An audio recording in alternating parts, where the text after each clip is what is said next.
Hello, and welcome back to Guy Aitchison's Reinventing the Tattoo Community. And thank you for tuning in to the Skill Building Sunday Drawing Group, hosted every Sunday with me, Jason Leeser. Guy Aitchison's Reinventing the Tattoo Community is where tattooers, apprentices, collectors, and the curious are encouraged to join in to these live streams, the real world events to share and inspire, and ultimately create better art and tattoos together. We beam out nearly every day, and with your help, have evolved into a quality network of amazing live and on-demand tattoo and art shows, and they have all been receiving rave reviews. You can find us on both the app stores, the Apple App Store and the Google Play Store. Maybe you're tuning in from YouTube or Facebook. Maybe you're catching the replays on the Roku channel, reinventingthetattoo.com/Roku. Or maybe you're listening to the podcast in all the usual places, such as Apple or Spotify. Artists, please feel free to zoom in by clicking on the link in the events calendar located on the Reinventing the Tattoo website. Also, if it's your first time being in, there's a chance you could run a very limited edition t-shirt, because who doesn't love free t-shirts, right? But you can always get the latest event schedule and notifications, as well as access to the Reinventing 24/7 channel, which has on-demand replays of all of these shows. You can access all of that and more at www.reinventingthetattoo.com. And from there, it links out to everywhere, so there's no chance you could miss anything. If this is working for you and you guys can hear me well, please let me know in the comments and the chats, and please tag a friend who loves tattoos. Share the information, share the wealth. We're constantly trying to do a lot more promotion. So if you know someone that might like a program like this, please let them know. Maybe they can tune in. Maybe we'll have you guys on the Zoom. Who knows? But yeah, please spread the word.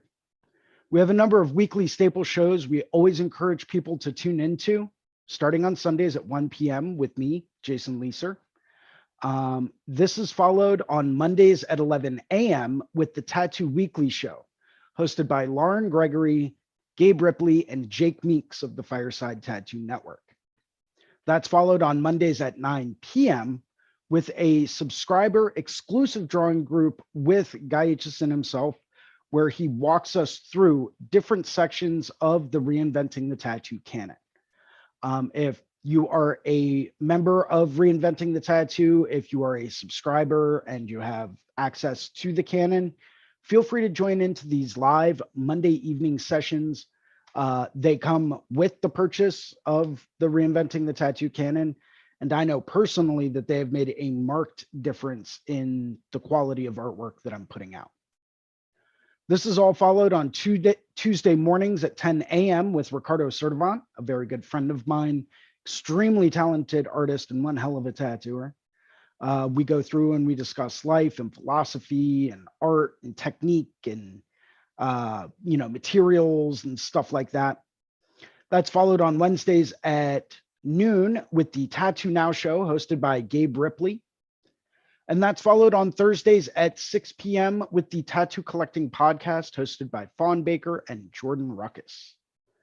We have a number of real world in-person events coming up that we will be at starting this weekend. Today's actually the last day of it, but Reinventing the Tattoo is at the Hell City Columbus Tattoo Convention. Unfortunately, I was unable to attend this year. However, I can guarantee you I will be there next year. This is followed June 3rd, 4th, and 5th. I will be up at the Deadly Tattoo Convention in Calgary, Canada. And I will be broadcasting live from the tattoo convention in Calgary. That's followed the following weekend, June 10th through 12th, with the Ink Mania Tattoo Convention, where Phil Holt and Stefano will both be in person. Guy Aitchison will be beaming in. Frank Linatra and a few other amazing artists will be having seminars as well. We will have a Reinventing the Tattoo booth. We'll have some cameras going. We'll be doing interviews and live broadcast all over the show that entire weekend. July 29th through 31st, 2022, we have the Rub City Tattoo Invitational in Akron, Ohio with Tony Urbanek. And then again in August, we have the Hell City Phoenix, Arizona convention. October 21st through 23rd, we will also be at the Richmond Tattoo Convention in Richmond, Virginia. Would like to go through and take a minute to thank our sponsors and the people that help make this happen. Starting off with Raw Pigments, an ink company that is tapping into the source, rawpigments.co. I personally have started to incorporate a lot of these into my own lineup, and they are absolutely incredible. They have the consistency of eternal ink, but they have light, fast pigments, so you know they're not going to fade as quickly. They are absolutely incredible and can saturate the skin super easily. Highly recommend Raw Pigments. Next, we have worldtattooevents.com, the largest, most comprehensive resource for tattoo events worldwide. There's constant updating as conventions and events are still getting postponed like crazy in this post-COVID world. So please keep up to date with all the latest and greatest tattoo event information and convention information at worldtattooevents.com. Next, we have D-Lies Pro, also known as Dermalize in the rest of the world. Protect your art. If you're still using plastic wrap to wrap up your tattoos, maybe it's time to upgrade a little bit. This stuff was designed by wound care specialists and is specifically designed to heal tattoos. Take a look at D-Lies Pro. Next, we have tattoonow.com, technology for tattooers, the leading edge in SEO and professional development for tattooers of all levels, and they're now accepting new clients. So if you really want to start getting out there and you really want to start attracting those clients that you want to tattoo, as opposed to just whoever walks through the door, I'm not saying their tattoos aren't what you want to do. I'm just saying, if you want to start attracting maybe a bit more of the type of client that you are really trying to attract, that's how you would do it. Tattoonow.com. And of course, this wouldn't be Reinventing the Tattoo without a very big special thank you to Guy Aitchison. From the bottom of my heart, I would not be where I am today if it was not for you. So thank you very, very much. You can find him at guyaitchison.com. He is the founder and inspiration behind Reinventing the Tattoo. At guyaitchison.com, you can pick up a copy of his Biomech Encyclopedia, all of his DVDs. He's got some custom tattoo coil machines for sale, very limited number, very special run. They are selling quickly, so please grab one while you can. If you're like me and you like to collect machines, at least, definitely need to have one in your collection. He also has a lot of original oil paintings and prints for sale as well. So thank you very much, Guy, for all that you have done for the tattoo industry and tattoo community as a whole. Would also like to go through and take a second to thank two of our affiliates, the Apprenticeship Diaries with Amy Nichols and the Fireside Tattoo Network with Jake Meeks. If you are just trying to get into the tattoo industry, say you're trying to get that tattoo apprenticeship you've always wanted so you can get started down the right path, take a look at the Apprenticeship Diaries with Amy Nichols. In the Apprenticeship Diaries, she'll go over what to expect in a decent apprenticeship, what you can count on, what you shouldn't look for, what you should look for, and all of the things around it. Definitely take a look at the Apprenticeship Diaries if you're just starting to break into the industry. If you're already a tattooer, a full-time tattooer, take a look at the Fireside Tattoo Network if you're really trying to step your game up. There's tons of interviews and live broadcasts, lots of little tips and tricks and hints in there from top-class artists all around the world. Before I ever started helping out with Reinventing the Tattoo, I was on Fireside every week, watching a new podcast or watching a new interview, listening to new tips and tricks that are being out there or product reviews. Definitely take a look at the Fireside Tattoo Network. It's going to be well worth your time. And if you would ever like to host a Reinventing the Tattoo event, or maybe you would like to sponsor the community, maybe you're looking for a critique on something you recently did, by all means, please feel free to email management@reinventingthetattoo.com, and we will be more than happy to help facilitate whatever it is you're looking for. As always, we always ask that you please hit those like and subscribe buttons. Really tells us that we're doing a good job. And as always, recommend it out to friends. You know, We're trying to help spread the word. We're trying to really grow this as an organic network of tattooers and artists. And we can't do that without your help. So please go through, make the recommendation, hit that like and subscribe button. And yeah, welcome to the show. Yay, no more intro. Yay. All right, so we've got Ricardo in here with us. Just let him in.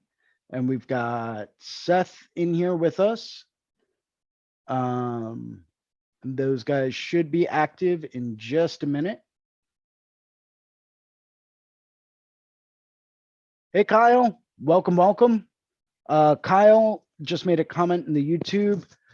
Kyle, if you want me to send you the Zoom link to join us today, please, by all means, let me know.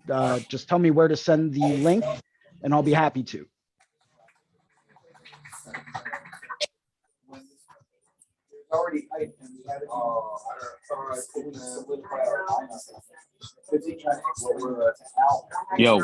Yo, we got Reggie Balaklak. Reggie Balaklak Fool the Second, watching from the Philippines at Ink and Blood Tattoo. Shout out to Reggie over at Ink and Blood Tattoo over there in the Philippines. What's going on, man? Hope you like the show. Hope this can be helpful for you. What's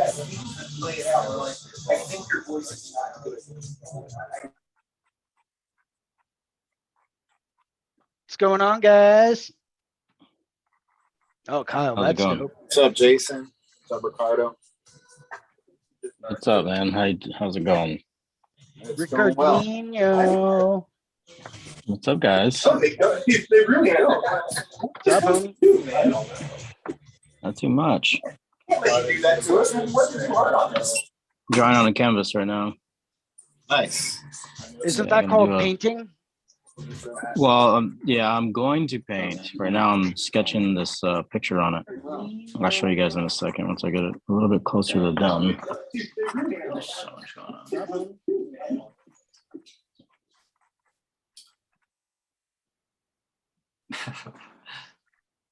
I am waggy as shit. What's up, Olsen Tattoos? Hello. Kyle. What's up, Kyle? How you doing, guys? Doing all right, man. Doing all right. Where are you beaming in from? Beaming in from Southeast Idaho. Nice, man. Nice. Yeah. So it's an okay sized town, you know. Definitely grew up, got quite a bit bigger after COVID and stuff like that, but it's still a pretty nice town, pretty good tattoo community as well. That's awesome. Good to hear. Usually you don't hear that very often, like, you know, semi-decent small or larger town. A lot of times you hear people don't talk too much. So Yeah, I've started to notice that more and more, depending on like different spots, man. It's like sometimes there's like tattoo rivalries in town. mm-hmm. You know, and it's like there's always constant competition, and I'm a firm believer that competition's a good thing, right? It's going to help push you to do better. But like some of these rivalries, man, are just like over the top.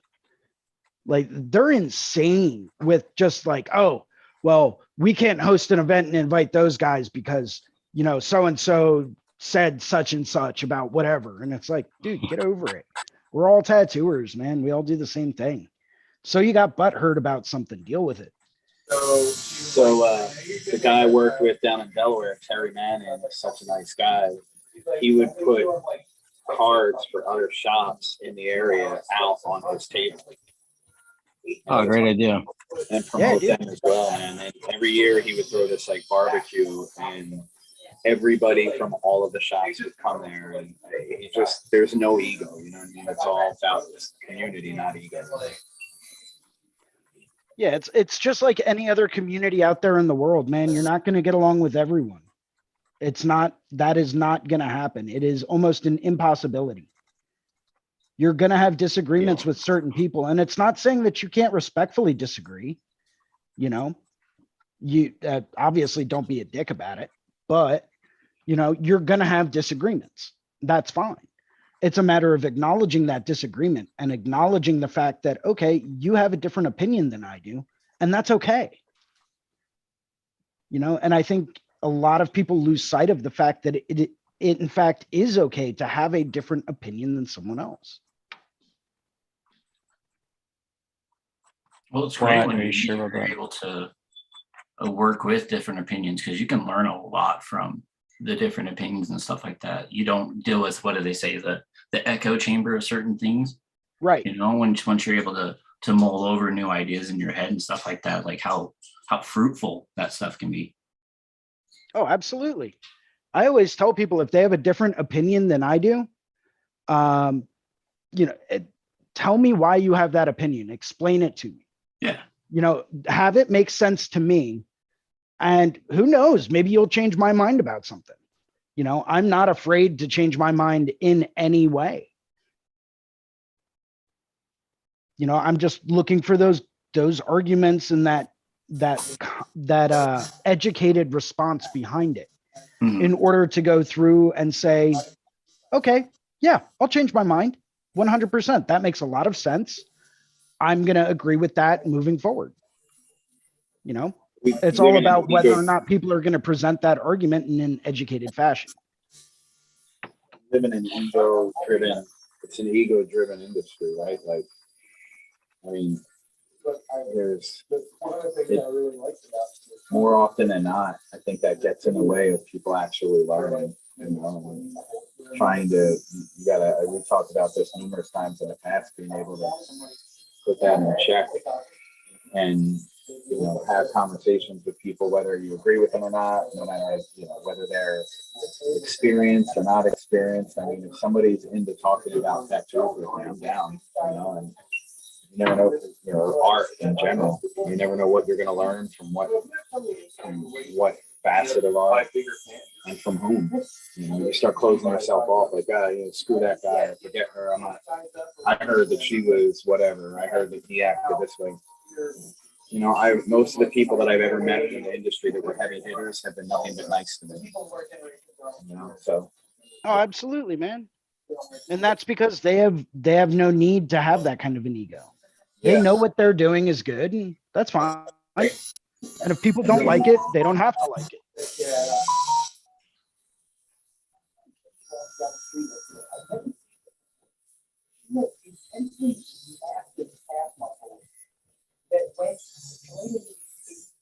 They're going to be that watercolor today, Jason? Yes, sir. Awesome. Ricardo, what are you working on, bud? I'm working on this drawing right now on this canvas here. I'm almost ready to show it. I'll show it to you guys here in a second.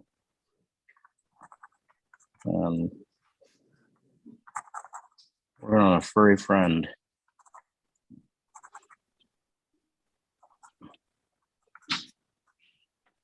I don't know if you can see it or not. Let me see. Aw. That's great, man. Yeah. Thanks. It's this little girl right here. Whoop. Whoop. Whoop.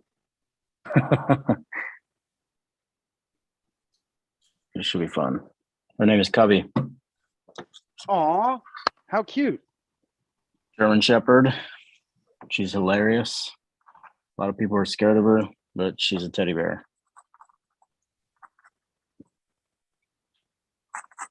But at least she can be intimidating looking when she needs to be, right? So it's all good. Absolutely. I'm just getting the sketch on there, and then I'm going to start. I think I'm just going to do an acrylic painting on this guy.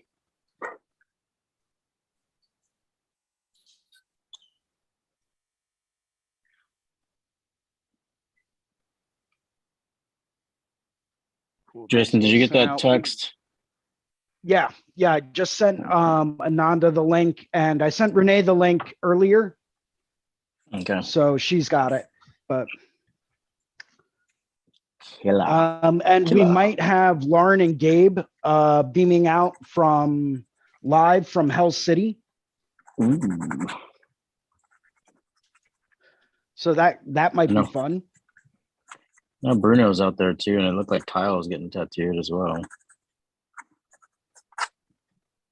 Absolutely, man. I'm really upset Russ Abbott's out there. Like, I'm actually really, really upset that I couldn't make it this year. I mean, there's always next year, and Yeah. that's, fine and dandy, but I was really looking forward to this year. I finally got in the paperwork for Puerto Rico, so I'll be heading down to that show in December. Nice, dude. Yeah, I might bring my friend from Malaysia. He might fly out and join me for that. That's fun.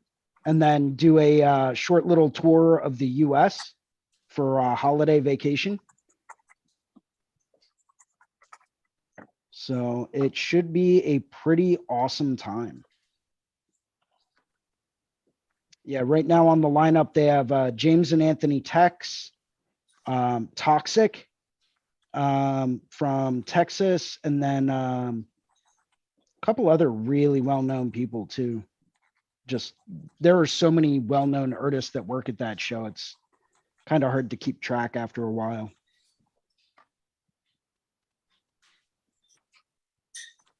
I'll be right back, guys. Yep, no problem. Have you done the Puerto Rico show before? I have. I did it the last 2 years. It was up and going, and it was an absolutely incredible experience. I brought the first year I ever worked at it. I brought my friend Devin Cooley down with me, and he got to meet and talk to Victor Chill. Oh, And cool. he's like, dude, that experience alone completely changed my entire perception of a lot of things. He's like, dude, I can't thank you enough for like the invitation to head down there. The following year, he ended up taking home 2 first place trophies, Oh, cool. one for best neotrad and one for best tattoo of the day. So it was, a pretty awesome thing. Yeah. Pretty awesome time. Sounds like it was a one definitely a hell of an experience for sure.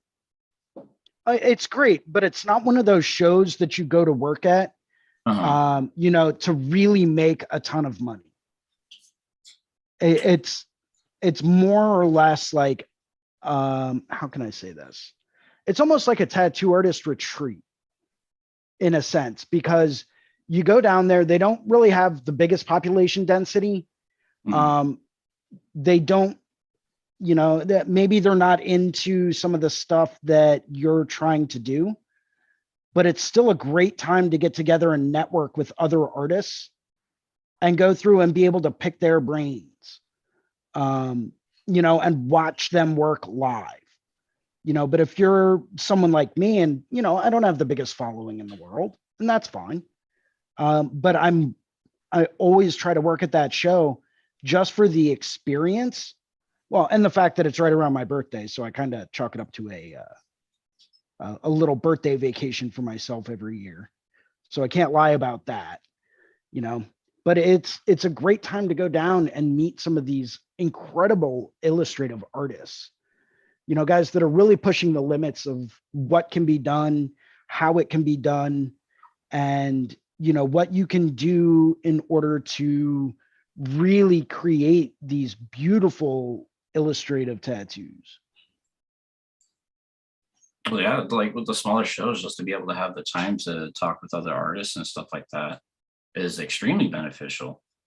Because just getting little critiques here and there, learning little tidbits of information here and there, just to be able to watch and see their techniques and everything like that. It's awesome. It's fun. It's so much fun. Shows are so much fun. Absolutely, man. I'm in the same boat as you are, man. I love conventions. I love walking around, talking to people. Lately, I have started to get into really enjoying a lot of the smaller shows, just for the fact that I actually have time to get out and talk to people. Which with a lot of the bigger shows that are out there, don't get me wrong, I love villain art shows. I do. I always make an absolute killing at them. But they're so big that it's hard to be able to actually leave your booth. So it doesn't really have that same kind of personal feel anymore. But with a lot of these smaller shows, man, it's great. You show up, you're hanging out with a lot of the other guys that work at the show. You get to talk to everyone, pick their brains about things, maybe get a couple of tricks and a couple of little tips that'll help, further your own career. It's just a great time. Mhm. As long as they're well organized and well run, I'll work any small show out there. And I found this out the hard way. It's the ones that aren't exactly run the best. Maybe they've only been doing it for a couple of years, and maybe they're all over the place as far as, their organization, or, maybe they had to split up the show into two different areas, but no one bothered to make a sign pointing to the other area. It gets to be into a real tricky situation there, where you're trying to go through and you're trying to be productive, but if no one knows that you're there, then no one knows that you're there. Yeah. So sometimes it's tough, but sometimes you just gotta kind of, I hate to put it this way, but sometimes you just kind of have to eat that loss, and stick with it long enough to see that kind of a turnaround. Well, yeah, especially if they're new to it and everything like that, it's kind of part of the learning process, what is it, the failing forward type of thing. Right. If you're going to fall forward. Yeah. I do it all the time. I trip over my feet all the time. He really does. I've seen him. It's usually because I'm like waving to somebody and saying hello, and then I just like hit those cracks in the cement and stuff, Whoop. Kind of forget how to walk. Yeah, all the time. I mean, I do. I forgot to breathe the other day, and that was kind of scary. It's like that Monsters versus Aliens movie. Be right back, guys. Yep. Okay. Man, it's gorgeous out here today. I love it.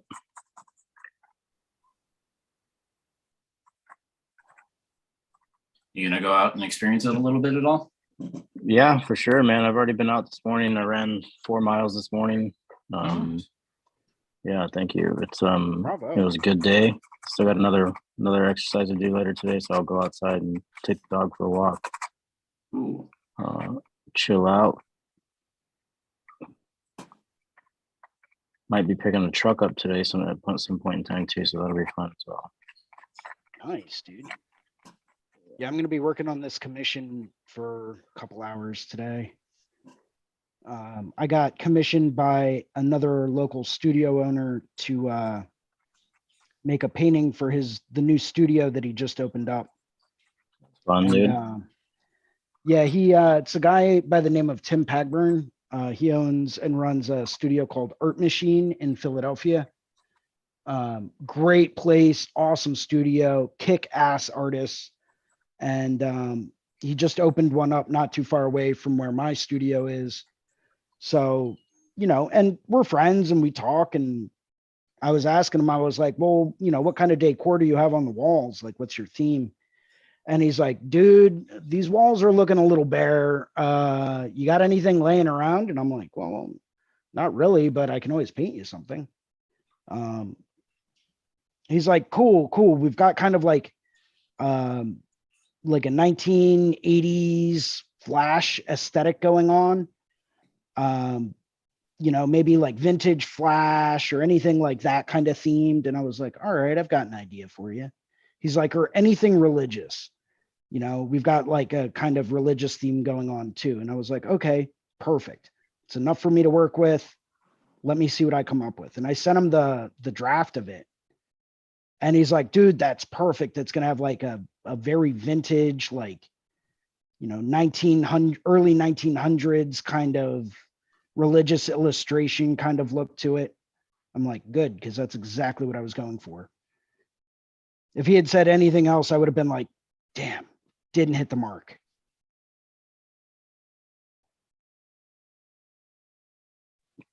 2 days to retirement. Damn. Yep, exactly. But that's I've started really trying to focus a lot of the artwork I produce on specific themes, or specific types of like time periods almost. To really start revisiting a lot of like the old illustrations, a lot of the old like engraving illustrations, a lot of the old religious illustrations. It's just something I found myself really starting to get drawn into, and just their intricacy and how well they're rendered and executed is just something that's always fascinated me. Just the amount of technical ability and like brush control that it took to be able to go through and do stuff like that, to me was absolutely incredible.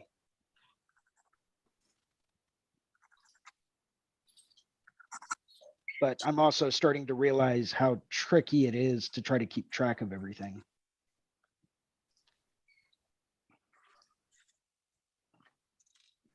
Especially with filigree and scroll work, man.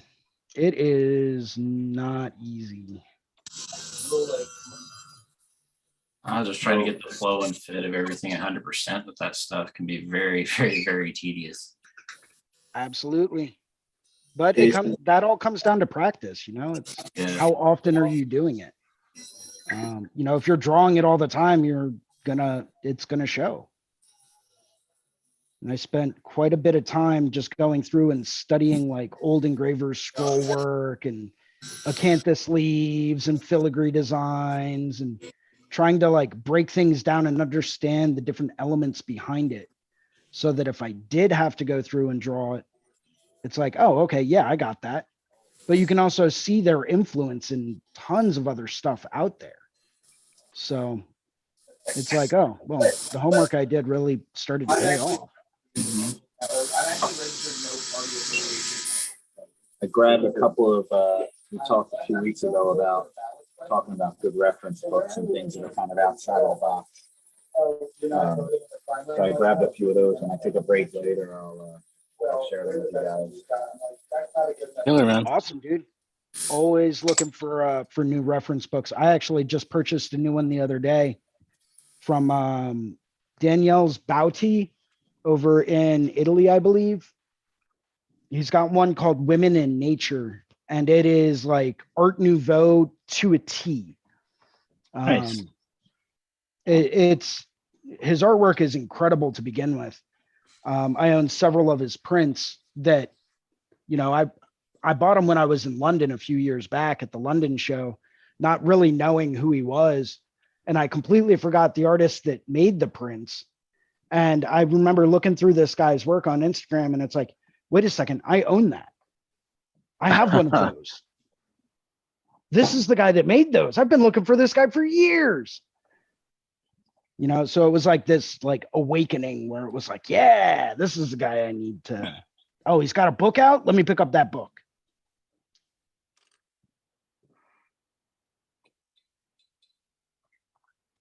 That's cool.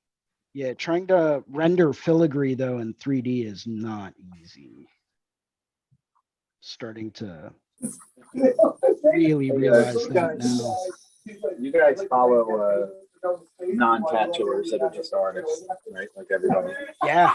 Oh yeah. I came across this girl. I think she's from she's either from Canada or might be like England or Ireland. It's definitely not the States here.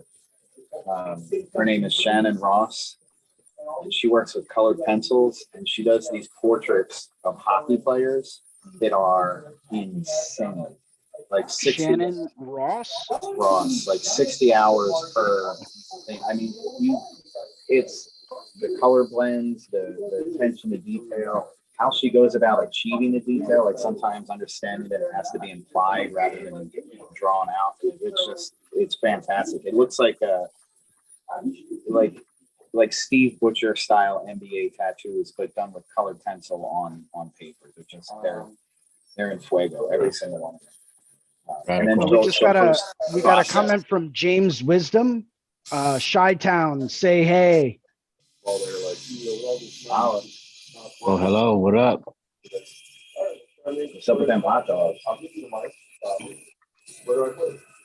What's up, Chirac?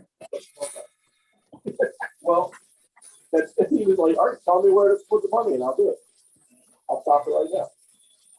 Let's pull But that he up. said he says clever things in the moment. Right. I want to make it with his Twitter page. What did I do with Keep on my... Instagram at Shannon Ross Art. Yep, that's actually exactly what I'm trying to pull up now. It's weird. She does these videos where it's like the process videos, you know, so you can see everything kind of happening in time lapse. It's incredible. He had planned on this.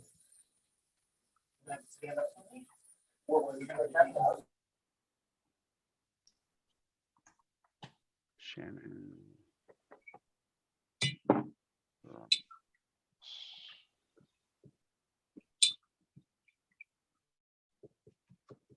Shannon Ross X, double X. Nope, that's a porn star. Shannon Ross Art. Glasgow, Scotland. Let's go through and I'll share that.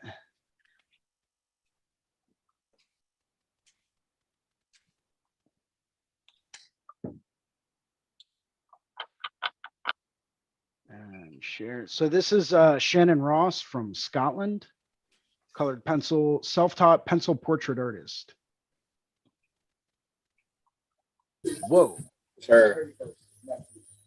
Dang, dude. Yeah, man. And to watch the time lapse videos with this, it's so impressive.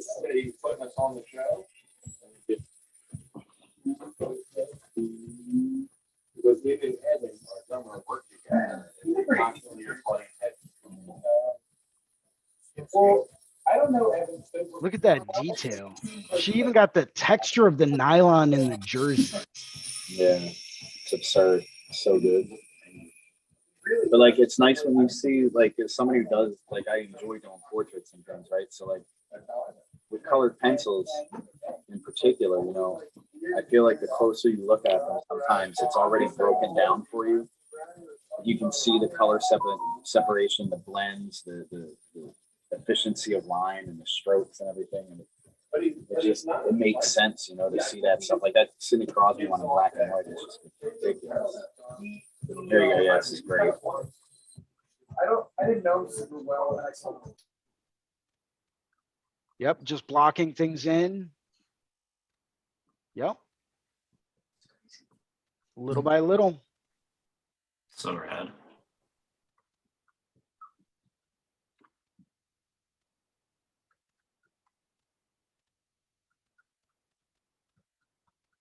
Yeah, it never ceases to surprise me. Once people understand that all you're doing is looking at shapes, Hmm.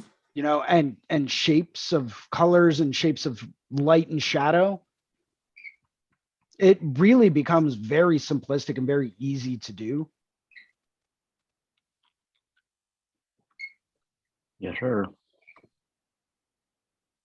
Triangles. Yep. Lots of triangles, lots of ovals.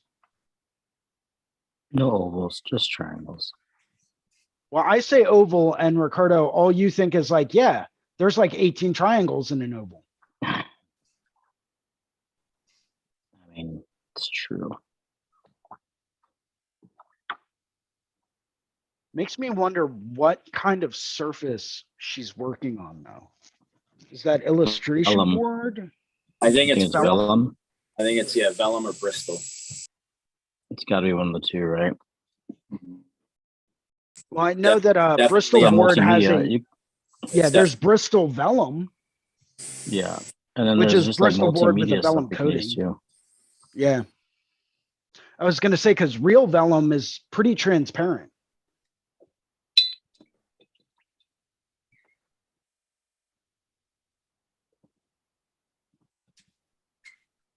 That's mesmerizing. Absolutely mesmerizing. Good find. Good come up, Seth. Yeah. No doubt. So if anyone out here follows painters, I'll pull up one guy that I follow like religiously, Andrew Tischler. Might sound familiar, might not, but I'll share his Instagram anyway.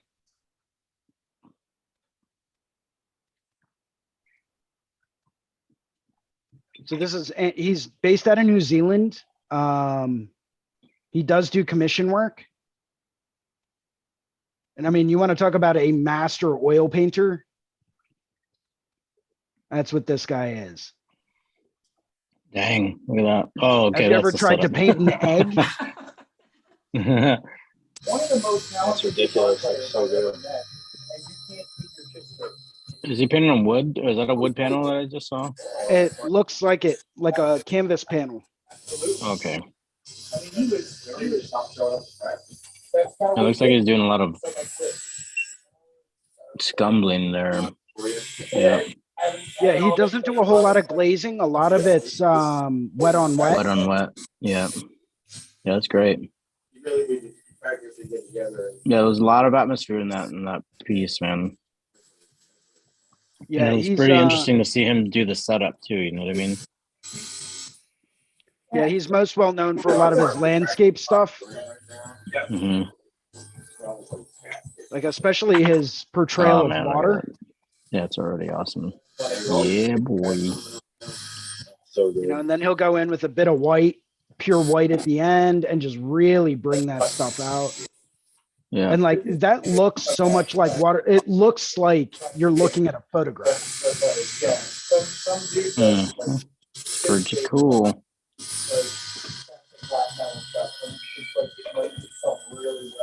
No, his portraits are incredible. He's got some great fantasy stuff too.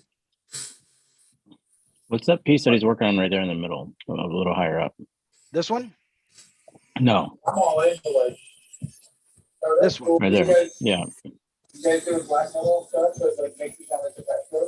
So he's also got a podcast, The Creative Endeavor.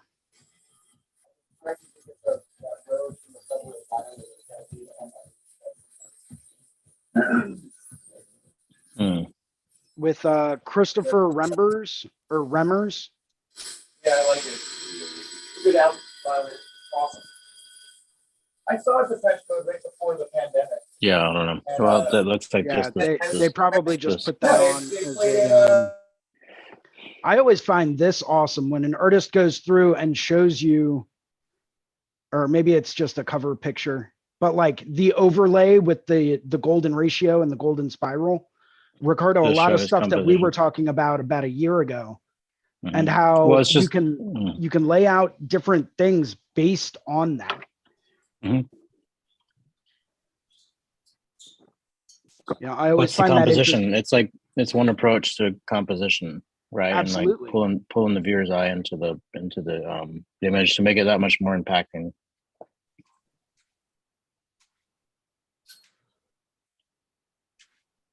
Negative Stuff space like versus positive blows space. my mind. Like looking at the size of it. Pretty cool. The Creative Endeavor. The Creative Endeavor. Yep. But he works really big too, but he gets such minuscule detail in what he does. Yeah. It's ridiculous. He also does some plein air painting. I'd love to fly out to New Zealand and just sit down and interview him and watch him work. I think it would be absolutely incredible. Joel Rhea paints water like that. Yes. Yeah. Yeah, it's surrealistic, honestly. I'd be interested to see, like, maybe take some images of art from people that I like, or even, tattooers and stuff like that, and do that overlay of a golden ratio on it, whether or not they used it or not. Like if you recognize something as a good composition, just see, oh, I wonder if it matches up with that, because it really does speak to everybody, whether you realize it or not. Yeah, I love Joel Rhea's work. He does a lot of tigers, but I mean, even if you zoom in, you can see, and this is obviously taken from a distance, but you can still see the amount of detail and texture that he puts into everything. And those paintings are massive. They're Yeah, like they're like huge. 7, 8, 9 feet. Yeah. This one is 91 cool. by 70 centimeters. That is, hold on, I'm doing the conversion.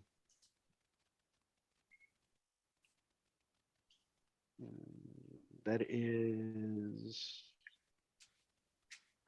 35 inches by 27 inches. So it's really not that big. Some of his stuff is bigger, but this one's fairly small by comparison. Yeah, it's 2 foot by 3 foot.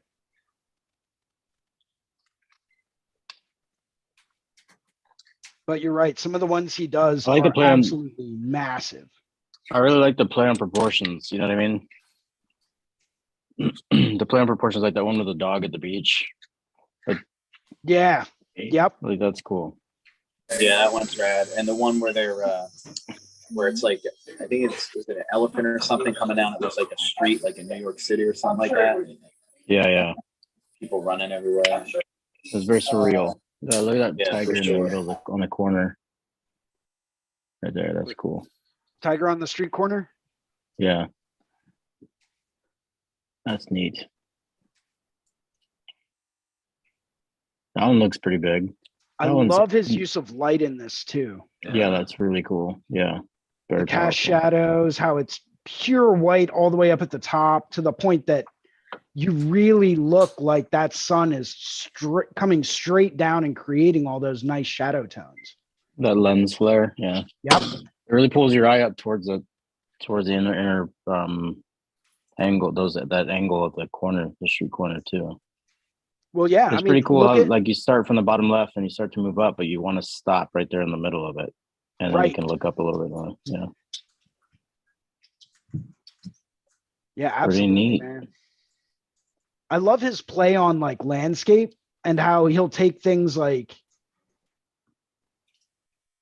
this one and how you've got people like skiing down a Yeah. wave, you know, so using it in a very different kind of sense where you're morphing, you know, what would traditionally be considered water, but you can also see the way that it could be used as snow. So it's, I don't know, there's something about it that surreal. just draws me to Look it. at the volume in that water. Look how heavy that water looks. Yeah, You know? very much Yeah. so. Yeah. Pretty neat. I'm always in awe of people that can do such realism at such a tiny level. It always makes me wonder, like, what brushes are you using to get that kind of minute detail? Well, I think it's like in tattoos, man, like the way you have the light sources against the dark sources, you know what I mean?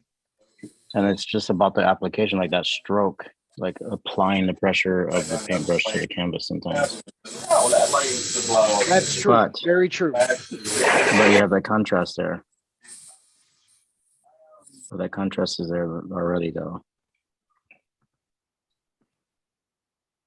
Yeah, but absolutely incredible areas. I guess I underestimated the size. I thought I remember seeing some of them that he was working on looked like they were like wall size.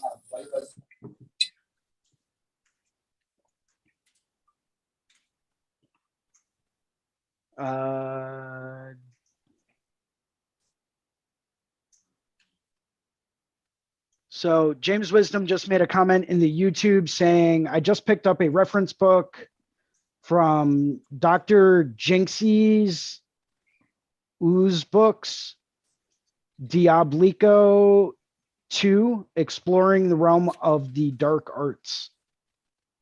Definitely one to take a look at.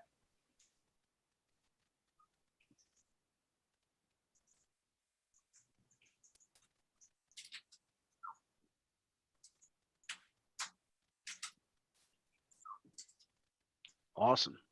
Cool. Oh, I need to get back to painting. I feel bad because like neglecting it. But if anyone has anything else they want me to share, man, just let me know. Though I will say this, sometimes it is really good to kind of take a step back, do something else for a second, and then get back into painting. Helps you refocus. And also because I use a lot of like ink wash and like liquid watercolor, you have to give it time to dry so you know its true tone.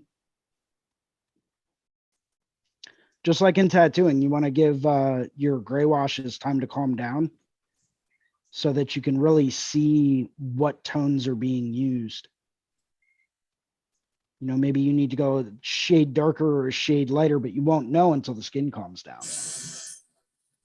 This is a rose book I picked up years ago, probably about 10 or 12 years ago from Borders, from like on the rack where, you know, everything's for sale up in the front. It's called The Ultimate Rose.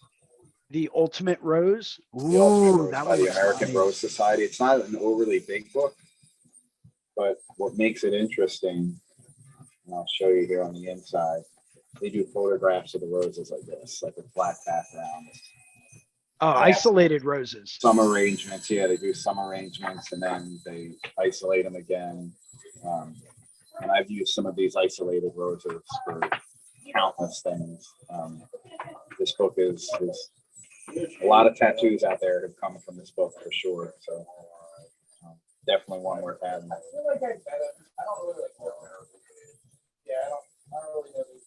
Awesome. Thank you for sharing. Yeah, man.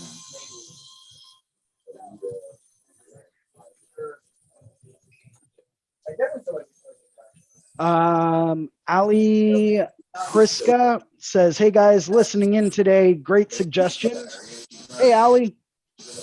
What up? What's up, Allie?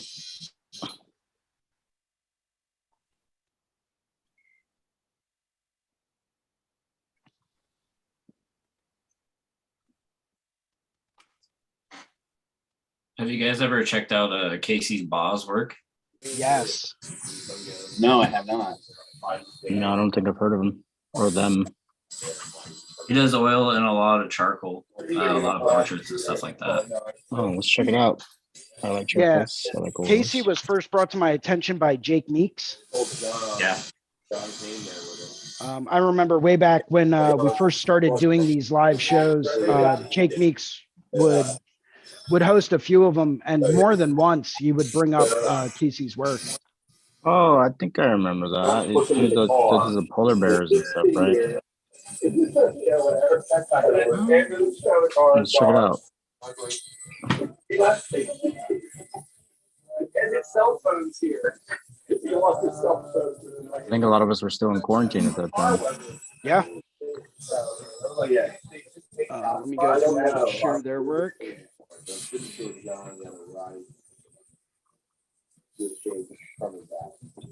worked out pretty good.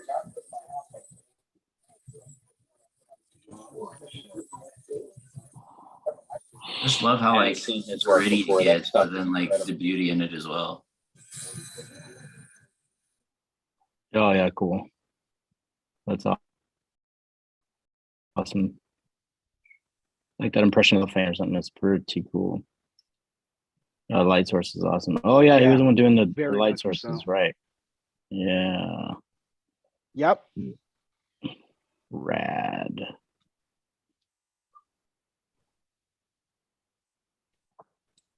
Yeah, It's absolutely. really fun seeing those paintings in progress too. Like, look how chunky that girl's face is on the right. That one with the red. Yes, exactly. That red is Yeah, like look at the outside. Like the outsides is very much what the face was looking at, like at one point in time, until it was just finessed just a little bit more. You know what I mean? It's so cool. Like that bright, like what white, red, or white orange that's surrounding the face is almost. You can see it underneath the hair. You can see it on the back of the head, and then the cheeks and stuff like that. The way it kind of exposed. Yeah. It's just like untouched areas where it was the primary focus or those primary tones of the whole piece at first. It's awesome. Yeah, I think it creates great separation. Well, Because like it even really helps it stand out against that background, because you can tell the same base tones were used in the creation of the piece. Yeah. So you would need something to separate that out. And having that very bright, very pure chromatic tone really does the trick. I love that boldness, like when you know, it's just so captivating.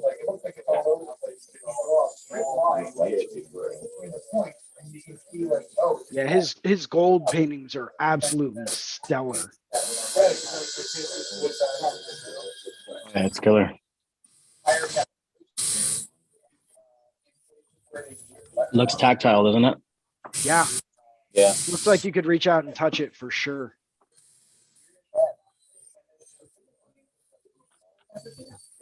Wow. That's just insane. It's not even about the surface. Gold, doing things that, like painting things that are in gold or tattooing things that are in gold and making it look natural with bronze, like those are tricky colors to pull off. Yeah, especially because of how reflective they are, and you have to factor in the environment around it, how that's going to factor in. Oh man, and then getting all your muted tones correct.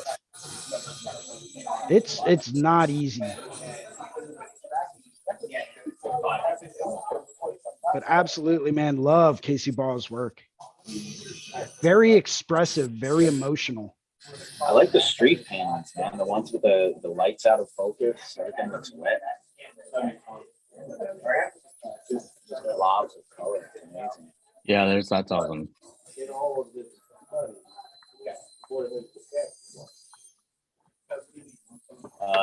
The other guy, Mike Degas, does all those like funny things.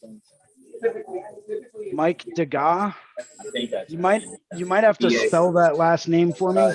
Degas or Degras. It's either Degas or Degas.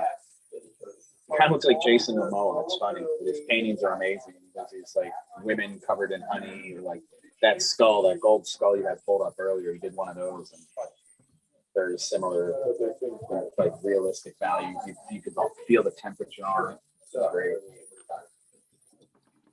Mike DeGrazia, Mike DeGrazia. D-A, yeah. There's an S at the end, I think.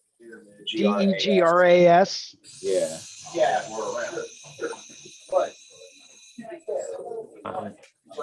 DARGAS.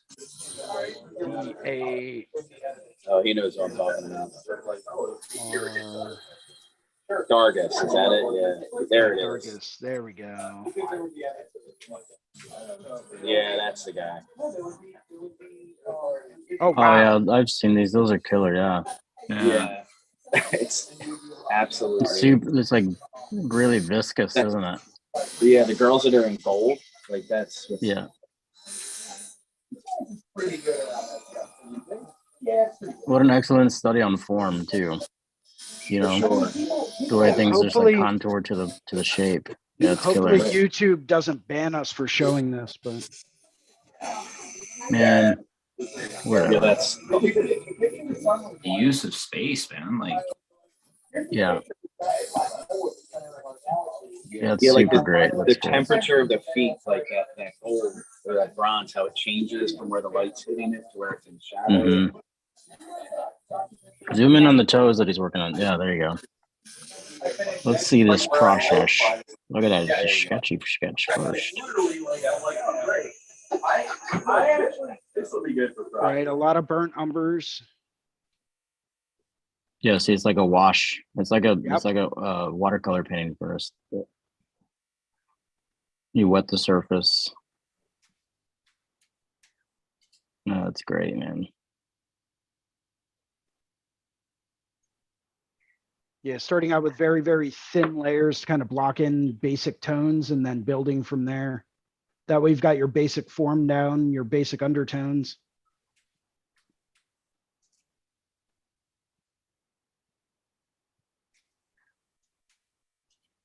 But yeah, phenomenal work.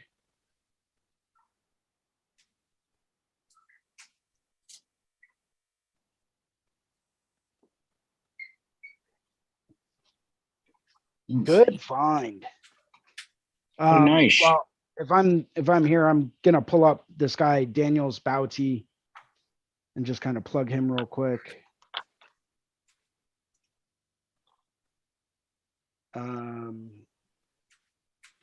I gotta go through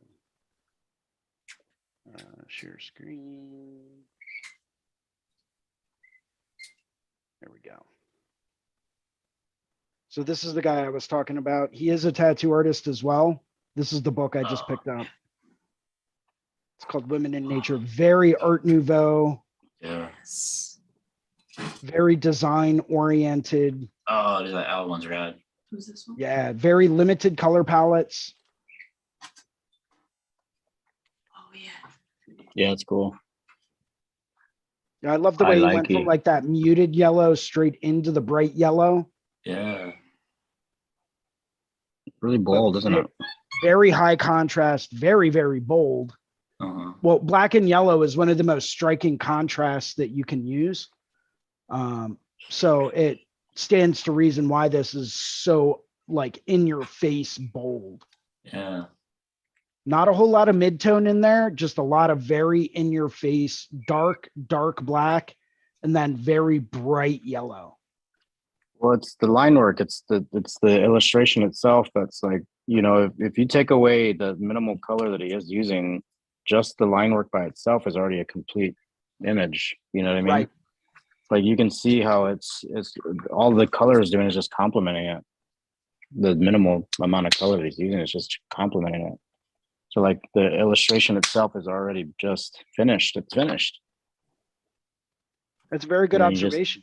I agree. Yeah, and then you just add that little bit of shape and volume to that flat design, and it's the exact reason that Muka's stuff is so strong too.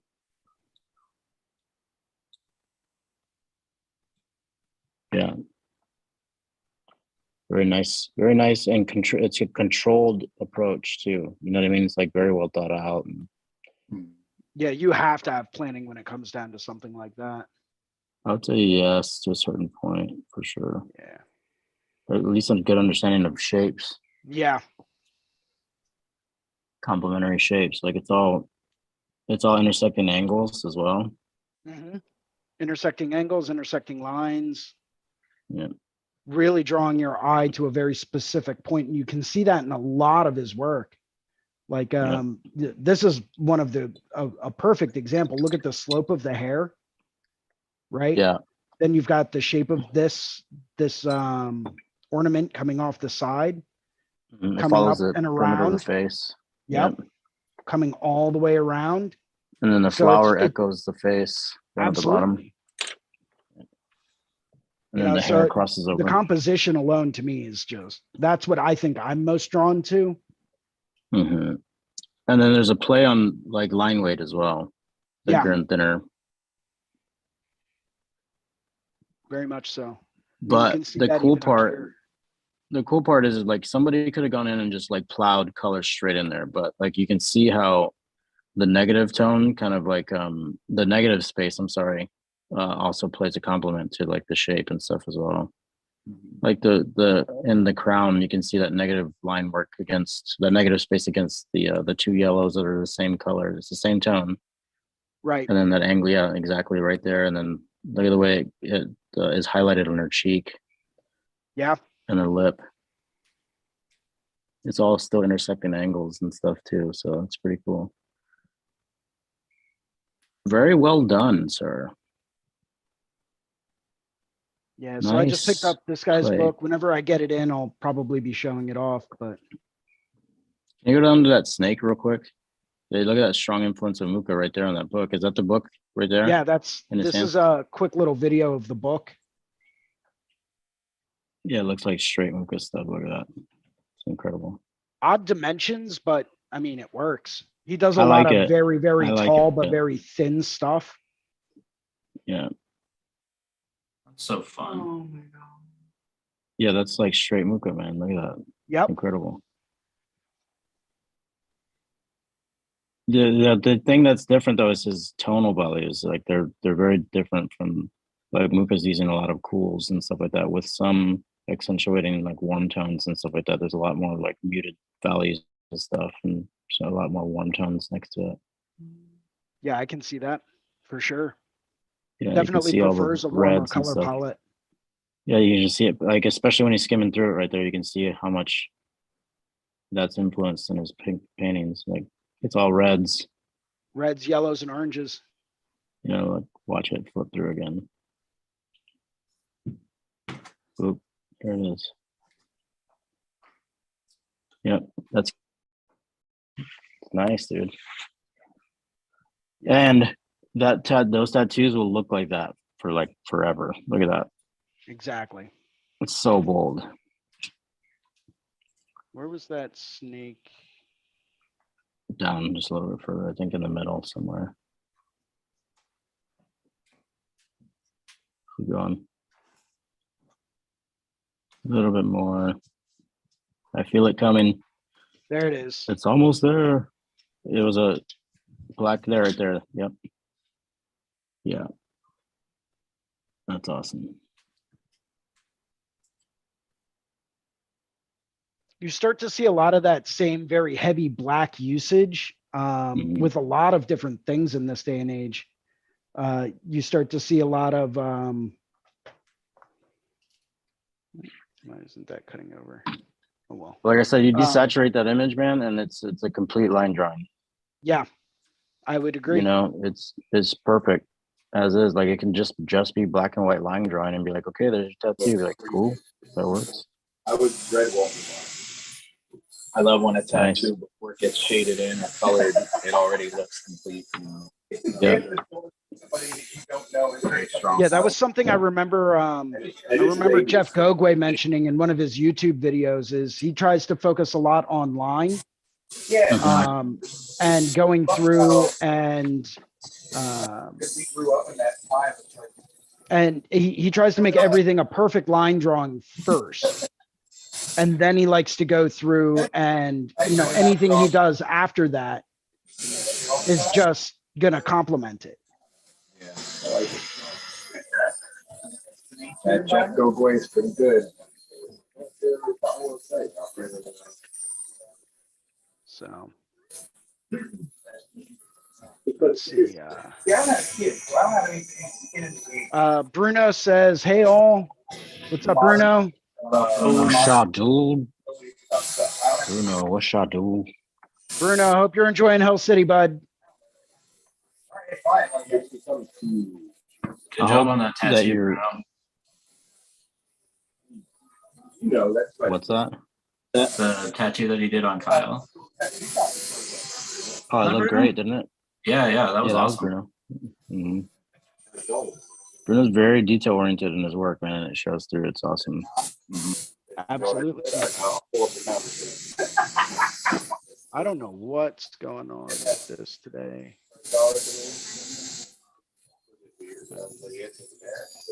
There we go.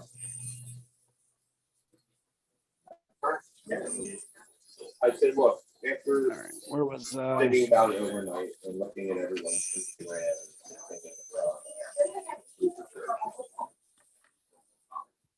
and thinking you've allowed yourself to. yeah, this is the piece I'm working on today is a little bit bigger than what I usually work on for stuff like this, but should turn out pretty well. It's probably going to take me a little bit longer than those smaller guys, but it's okay. Hopefully I don't have to go through and do it twice. Yeah, and I'll show you guys exactly what I was talking about. I think I showed it before, but I've got the first version of the painting that I messed up, and the reason why I had to go back through and do it again. I got that right here. But you need someone to say. I'm not surprised. They're like, you know what? I kind of thought that's how it is. Like, but there's some. Oh, at least I thought I did. Yeah, here it is. They don't even realize that they need someone. So I'm not sure how well you guys will be able to see this, but or if you can see it at all, even because I don't know, my video keeps freezing up.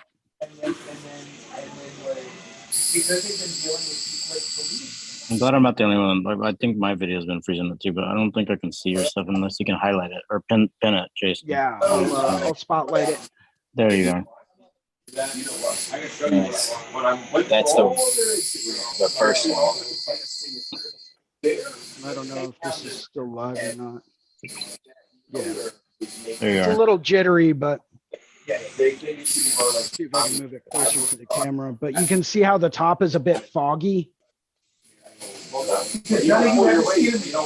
this is not under any kind of a special light. This is what happens when you use too much matte medium. Like it took a lot of the shimmering out of the gold that I used. It took some of the paint off and really clouded the image up. So that's part of the reason why I went back through and did it again. The other part was that I knew I could do better on certain spots. So I kind of wanted to go through and just do it again. But I got all the same level of detail in it as I did before. So that's a plus. It is a plus, man. Good job. Yeah, thanks. That's cool, but did you invest anything? Did you handle all of that?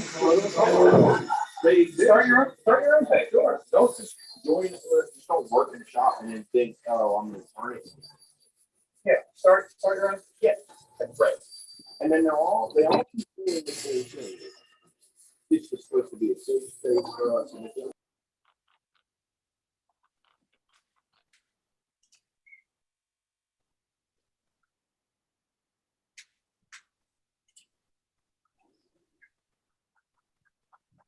And I don't have too much going on later today, so I don't exactly have to duck out early. But I mean, if you guys have other stuff going on, by all means, feel free to head out whenever. Otherwise, I'm You're trying. going to be here. I'm just going to be working on this guy for a while. Probably. I'm just till- real quick. I'm just like jotting down all the information on this painting real fast as I can to get like a lot of shapes and stuff like that. I'll show you guys here in a second, like how messy it can be at first. But I'm just trying to get the information down and stuff like that, like the landmarks, basically, you know. Right on. And it's funny how it will go from looking like a paint by number picture to like something that's gradient and values.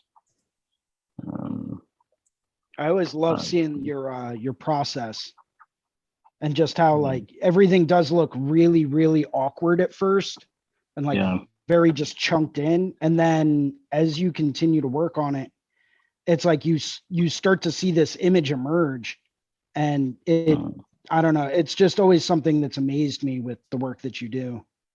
Thanks, man. Appreciate that. Appreciate that stuff there, right there. Those kind words you just said, they're real nice. Well, I wouldn't say them if I didn't mean them. I think it's important to be able to work through, you know, those awkward stages of painting. A lot of people give up. Hear a story about Yes, what story? Like, that's exactly it, Seth. Where's your first problem? Yeah, like I can't tell you how many times at the beginning of my process, how often I would just like get mad and just crumple something up and throw it away. You know what I mean? I'd be like, oh, it's not perfect right away, dude. It's like, well, it's not supposed to be. Yeah. If it And doesn't look actually, like crap halfway through, then you're not doing it right. Yeah, and that's the funniest part, is that like the actuality of it is that it looks exactly the way it should, but you're expecting it to be complete right away. And that's not the way it works, bro.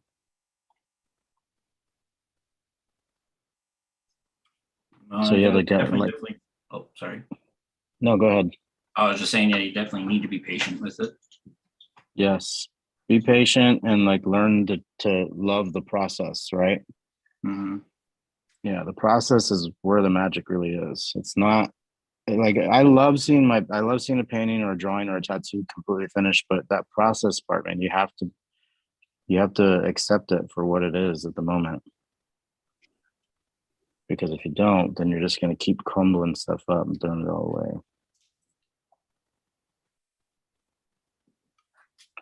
Pretty funny how it works out. Oh, that's something that I've recently picked up on after getting back into oil painting again, was you have to be patient. Patience is the ultimate test of everything. Yeah, dude, You know? big time. And I think it's something that, in all honesty, I lost that concept after, so many years of, well, I'm seeing all this amazing stuff. Like, why isn't my stuff looking amazing? And picking up oil painting again just definitely changed my entire concept of, okay, well, I need to be patient because now I'm forced to allow these layers to dry. I can't rush that process. And if I can, it's not going to be very good. I could pick up some cobalt dryer, but that stuff's unbelievably toxic. You don't need that stuff in there, man. Yeah. Yeah. It's just all about the patience. If you have the right amount of patience, anything is possible. So that almost directly mimics one of my favorite quotes of all time. And that's What's that? anything in life is possible, given enough time and patience. Yeah. Yeah. Sure. And I hate to say this, but even circling back to Monty Python's Quest for the Holy Grail, one of my favorite movies of all time, by the way. A good one. I want you to cut down the largest tree in the woods with a herring, right? Well, technically, yeah, that's possible. You have to wait until the tree dies and rots out and becomes very, very soft. And then a couple of good whacks with a frozen herring and that tree will come down. Solid point, man. But I have to ask you one question though, Jason. Yes. What is your favorite color? Green. No. Blue. Pink. No. Blue. Such a good movie. We are no longer the knights who say ni. Yeah. We are now the knights who say eki, eki, eki, kablang, voo, boing, and rousing. Yeah, as you can tell, I didn't really have too much of a social life when I was younger. Those are coconuts. Yes. Yeah. They're not coconuts. But how did the coconuts get here? Well, they were carried by a swallow. But that's impossible. Well, I mean, technically speaking, if you're talking about an African swallow and they had two birds carrying one coconut. So good. You're not making the first one, dude. Another Howard Stern. Yeah.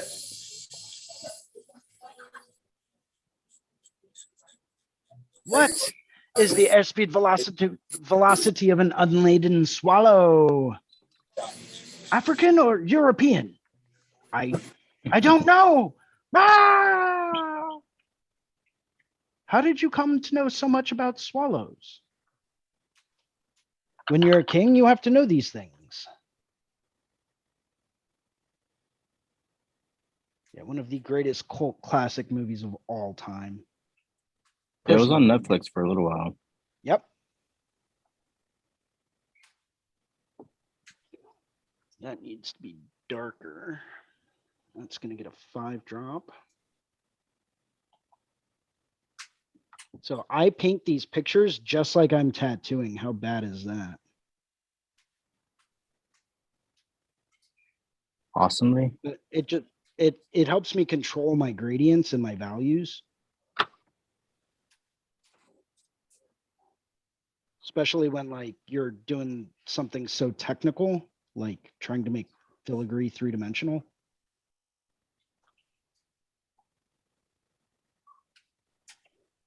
It's definitely not an easy thing.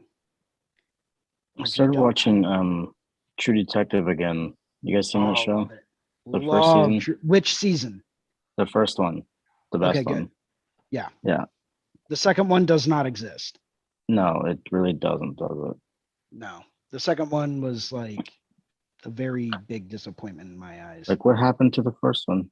It's kind of like watching The Sixth Sense and then watching Unbreakable afterwards. You thought you were going to get the same kind of movie, but it didn't.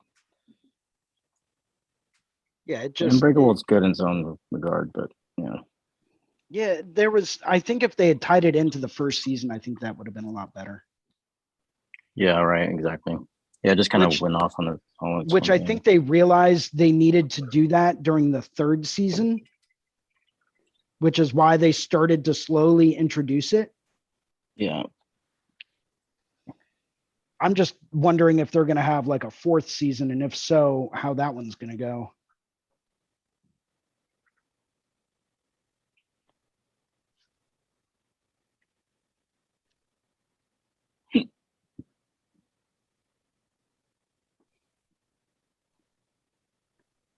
Now, Ricardo, I know you work a lot with charcoal. Hmm. Do you ever do any ink wash paintings? Yeah. I've done quite a few ink wash paintings before. I enjoy them. I liked learning the process of wetting down the paper, the areas first, and controlling the values of the the ink versus whatever medium it is you're using. I think I use water, so like it's like that whole 2-drop method or like 5-drop method versus a couple drops of black or something like that. Drops of water, like kind of like what you're doing with black and gray sometimes. What I mean, in tattooing. Right. But yeah, I've always loved it. I love black and gray stuff, man. I like applying black and gray principles to color work even, you know. That makes sense. That's how I approach all the color and stuff like that I do too. It's like, what scale or value is it? So yeah, no. Have you been messing around a lot with it lately, or? Yeah, lately I've been really messing around a lot more with just ink wash and stuff like that. Okay. Just really trying to hone in and work on my eternal quest for ultimate black and gray control. Yeah. I enjoy I have to tell you, I like witch hazel, man. Oh, cool. You don't want me to. Witch hazel. Witch hazel's my jam. I think I went back and forth there for a little while between using distilled water over witch hazel, and I just always go gravitate back towards the witch hazel because it takes the irritation out of the skin a lot faster. You can see the values a lot sooner in the black and gray work that you use. 100%, I agree. I use sometimes straight witch hazel, not even mixed with the same water. That oat that I just did the other day is completely healed. That was all witch hazel. Awesome. Yeah, I'll be pulling that up in just a minute. I've been using Let's a check it lot out. more of the pre-mixed gray wash lately. Yeah. Or are you talking about like instead of water on your paper towel? Oh no, I use it for my gray wash. Like I'm still count out my caps. And I do my drops. And just, I use the bluebird stuff and then fill the rest with witch hazel. Little bluebird special. I've used a lot of pre-mixed washes, and I've found that my favorite is, like, no joke, like the raw pre-mixed wash sets are great. But even though I do love them, I still gravitate back towards like mixing my own in my own caps and stuff like that too. Yeah, it's hard. Like, it really is, man. Especially when I was first taught, the thing that I was taught to do was like hold the needle after going in black, just hold it in the cup, the rinse up cup for however many seconds, and that's when you create your wash. It's like there was no exact science to it whatsoever, but it worked. I mean, but now learning the diluting to certain ratios is the best way to go. I found I still like that, to be able to control that. It's also, we know what it's going to look like when it heals. You know what I mean? Like, Right. That's my fear for jumping into the pre-mix is just knowing, like, having to kind of start all over with learning that process and what they're going to heal. Totally. I agree. See, that's kind of why I've really been into the raw pigments whitewash set lately. I've been using I that still haven't for played with those yet. I love them. I absolutely love them, simply because when you lay that in, it kind of eliminates that entire concept of, but how is it going to heal, right? Because you can see the value as you lay it in. Yeah. And it really helps you get rid of that entire guessing. But that's like with the witch hazel, like with what Ricardo was saying is I don't know if they're having. we're really, you know, I'll do one portion of the tattoo, and less than an hour later, I'm working on a different area. You know, and I look back, and that other area is already settled and looking pretty much how. And then she fell over. Yeah, James Exactly. Wisdom just made a comment on the YouTube. He says tonal value is the most important thing. Absolutely. You know Yeah. what? I agree. What Ricardo was saying earlier about applying that theory. I think it was him saying with color. You know, a lot of times if I'm doing a color piece and I'm trying to find the right hue, I imagine as though the piece went black and gray, and then say, all right, well, what value might work better? Because sometimes it's not about temperature. You know, But now it's about the on. about the actual value of the color itself. And I think you get caught up so much in like things being striking next to each other. But if you were to make it in black and gray, it just whole areas can muddy together or just flatten out. Really? Yeah. Yep. Yeah. I actually want to go through real quick and show this one video of a tattoo that was sent to me real quick. It's by someone we all know, but it's absolutely incredible. It's something I have to share.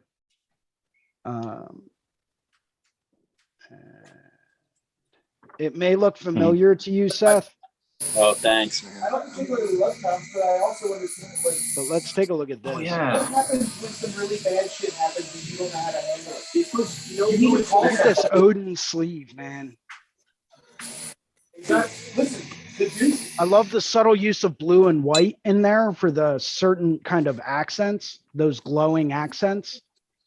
It was this piece was had a couple of cover-ups in it, so I had to make sure I was kind of redirecting attention to different areas, and I wanted it to be really visually striking from a distance, That's Well, I awesome, think dude. you hit the nail on the head, man. I mean, the flow is great. Your composition's awesome. Thanks so much. They don't give a fuck. I don't know. I think you could have squeezed in something smaller, like right in his armpit. Yeah. You know, just really put the guy through the ringer, right? Some more rooms, why not? Be like, and then we're gonna put the rune for something weird right in the middle of your armpit. How's that sound? And this is actually a good example of so he already had those runes tattooed on the middle of his arm there, and it was just trying to incorporate those into the rest of the piece, and that's where we came up with the idea to bring the stone down onto his hand. Yeah. So that they don't look so kind of arbitrarily placed, right? Like those things existed there for a while, and then we kind of repeated that pattern up on the chest, or repeated that concept on the chest with the stone again. So it was a super fun piece to do. Appreciate you sharing. I love all the hard black in there too. Yeah. Really draws your eye around. Thank you. Definitely, man. Yeah, it's something I've been noticing a lot more in a lot of tattoos that I've been drawn to is just the very deliberate use of a lot of very large, hard black areas. Yeah, dude, big time. And you see that a lot with my friend Phibbs. And I'll show off some of his latest work. Oh, that stuff was good. Yeah, his use of solid black, but creating directional flow with it is just out of this world. That body piece right there, man, is just like, what, dude? Yeah, and his use of negative space is Man, just look at that thing. Wow. Dude, so bold. Yeah, exactly. So those chrysanthemums, where they contour yeah. But the look body. at this big negative space. Yeah, This big negative space It's- stripe going down the outside of the leg. very cool. Very, very cool. I believe they call that going for it. Yeah. I believe they call that Valhalla. Yeah. Yeah, but he's been doing that with a lot of different stuff. Even like this Hanya sleeve that he did. Yeah, look at that. That's so dope, dude. That line, right? Like going from the back of his shoulder all the way down his forearm. Yeah. Sweeping forward and back and describing the form and the shape of his arm. Continuity for sure. Great flow. It helps great create a use of repetitive line. pattern, and it helps create that continuity too. Yep.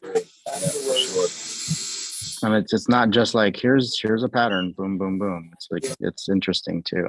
Thought to every piece of that. It sucks that this is what happened. Yeah, it's this kind of stuff. A lot of the ornamental, like negative space flow that he's putting in there with all that solid black. I think that's what I'm really the most drawn to. That's something we were talking about a few weeks ago too, or like look at those two calves put together there, right? Like in that position. The amount of thought that was put into that composition so that it flows from one leg onto the other, yet each leg stands alone as its own, you know, Right. piece. There's such consideration to all of that. You know, I actually really dynamic. I actually think I know. I'll be right back, guys. But I don't. Yep. But I know that one of my neighbors, there's like a bunch of like roofing cats and assholes.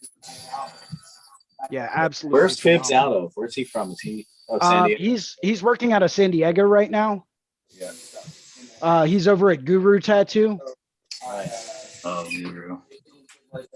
Yeah, James Wisdom also mentioned the stripe corresponds to an anatomical feature which equals success.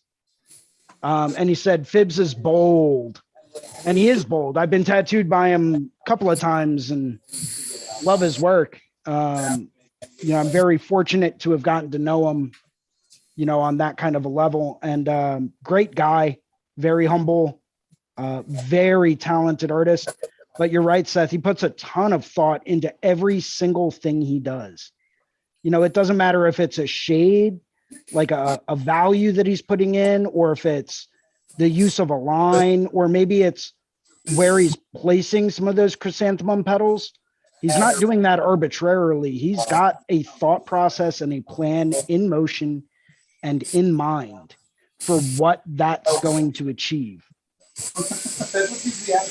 That's really awesome, man. You got like when you get tattooed by people like that, and they turn out to be like even more incredible than their art. You know, they're just good people. Like that's we talked about that before. It's just such a solid life experience as an artist, and you know, it really having those experiences really helps inform us. Oh, absolutely. You know, and the crazy thing is that when I got tattooed by him the first time, it was completely coincidental. I was out in Rome. I was going to the Rome Tattoo Convention, and he was doing walk-ups all weekend. And I was like, wait a second, you mean you're not totally booked for this show? He's like, no, why? Are you trying to get tattooed? I was like, absolutely, I'm trying to get tattooed. He's like, well, here's a book of stuff I want to do. You know, let's pick something. And I'm like, yes, let's do that. Yeah, I noticed. All right, cool. I'm gonna run your thing. What did you get from him? He did a peony on my knee, a peony. I see what you did there. Peony. Yeah, it was a great time, and we kind of hit it off. He's like, listen, man, I'm going to be going to the London show to just kind of like attend it, you know, in a couple of weeks. Or I think this was, so I went out there in the end of April, beginning of May. I went out to Rome, and then that September, at the end of September, he's like, dude, you should come out to the London show. And I was like, okay, sure. And I did. And he took me around and personally introduced me to all of these incredible artists. You know, guys like Bill Canales, the Dragon King, right? Yeah. Like walked me over and was like, hey, Bill, I want you to meet my friend Jason. And I was like, hi, I'm no one, but it's a pleasure to meet you. I love your work. Nice. You know, just such a solid, great human being. The world needs more than. Yeah. Then I went out to dinner with him and Yalzi, and that was a trip. That was absolutely an astounding dinner. And the food was good too. But I was there mostly for the conversation, and that conversation was just on a completely different level of existence. Yeah, I can imagine when you're with, I've been like when you're in a situation like that with people whose work you admire, and you know, where it's like you can learn a lot from them or whatever, and you're just sitting there with them, or standing with them in the same room, and they're having a conversation. It's like you almost feel like you're like playing like a game of double dutch. Like you don't want to jump in at the wrong spot and screw everything up, you know? Right. Or like embarrass yourself by like talking about something that you have no idea about. Yeah, for sure. You know, I So about daily life here or something or what? right? Hence the 9-foot Joel Reel paintings. I don't know what that was from. Exactly. You know, but it's like, I remember I was in Puerto Rico the first time I ever worked it. And I was sitting there watching Dave Tevenall work on a commission piece that he later sold to me. It was Dave Tevenall, James Tex, and a couple other really heavy hitters. Calais Corson, Dude, his who's stuff over is crazy. in Calais. Yeah. Yeah. Can you pull his stuff up if you don't mind? Yeah, Like he just did I this would be piece, honored this to. Kitsune piece that recently that was just like, what, dude? It's so soft, but so striking. Like him and Shige have a lot of the same process with their Japanese style work, where it's like there's a whole nother volume to it. It's pretty incredible. It's not just like there's some very bold Japanese work, but then this one has like another very soft approach. Right there it is, right at the beginning, first picture.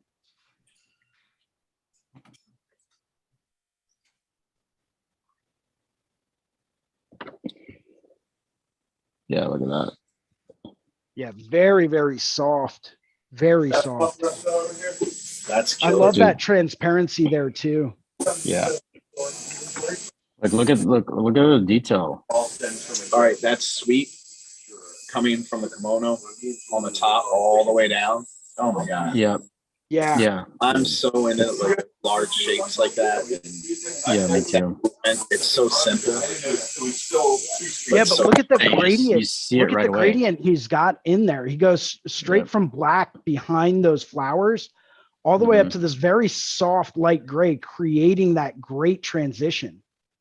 And look at that big field of open, smooth gray in the background behind the Yeah. Kitsune face. It's just like, yeah, dude, it's like, there it is, man. There's nothing wrong with that at all. It's just like, there it is. Yeah, it really helps isolate the area and isolate the detail that you put in there. Well, there's no room for imperfections on that. Like, look at that. Yeah, that's Yeah, dude. Wow, that's incredible. Look at that. So radical. yeah, but it was so Calais, James, Dave, and like a couple of other people, and they were all gathering around watching Dave work as well. And I'm standing there and they're having these conversations, and I'm just like, I don't belong in this conversation right now. You guys are all functioning on a completely different level. Can you go back up a little bit? Can you scroll back up to that peony back piece on the right? I think it was up a little First of all, I ways. thought it was like midnight. I'm like, oh, I feel to fit some. Little what I know was like by the time I got There you back, go. I was walking around. Holy shit. Where did he go? He drove home. Yeah, look at that. Come on. I don't know. I walked out of the On. Look at the size of those leaves. Yep. Wow. You stay here. Super bold. It looks like it turns into like phoenix feathers or something. Yeah, there's a bird. Yeah. Yep. Yeah, You see that thing from across the parking lot for sure. yeah, dude. Well, and that's something that I think comes with experience. When you start to really look at the body as like a large portion of the body as one open area to be tattooed, Mhm. that's when you start to realize how big some of these shapes and forms are, right? Where like you might have a leaf that takes up a third of the back. But when you're drawing it out, it might not click in your mind. Looking at it from this angle, seeing that like the center of the peony, he placed in the center, like right where the spine is, like so those muscles on either side, right, like those intercostal, it just dips in at the right spot and moves with the body. That is hilarious. Yeah, phenomenal piece. Oh, Jay Marceau was also in the in that conversation when they were talking to Dave. And Jay Marceau's work is unbelievable as well. Yeah.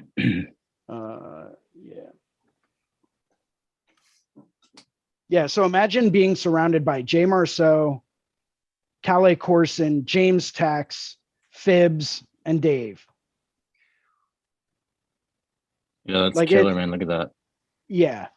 It was just, they were talking about art on such a higher level of things. And it's like, I got nothing to contribute. I'm just here absorbing. But that's what I did. I just took a step back and I listened to everything that these guys were saying and tried to absorb as much of it as I could. You know, and it's experiences like that when you go to work at these shows with all of these higher end artists. That's what, you know, you can learn such an incredible amount just by being a fly on the wall.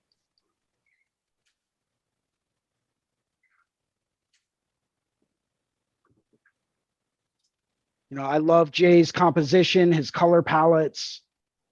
I mean, his use of color is just bold as hell.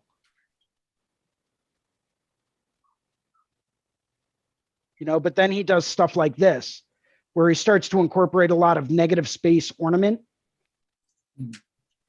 And it almost frames off the piece that's behind that negative space. Mm-hmm. You know, I love that kind of look.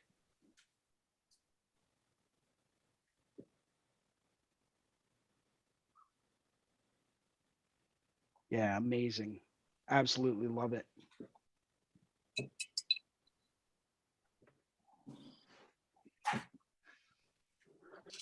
But yeah, so I'm really excited to work at Puerto Rico again this year. I can't wait. The lineup is already amazing. So. Enjoy. Oh, I will. For sure. I might even have my, you know, pending approval because it's really tough to get into the Puerto Rico show. But pending approval, I may even have my friend Clement from Malaysia fly out, join me for that one. Ah, cool. Which, if he does, is going to be an absolute blast. I met Clement when we were both working at the Dublin, Ireland tattoo convention a few years back. And he does a lot of very neo-traditional kind of Japanese inspired stuff. And, you know, he's just absolutely crushing it. His work is clean. It's solid. He's got the right level of color tones. You know, he's a phenomenal artist. You know, he works a lot more with like medium-sized tattoos than he does large scale.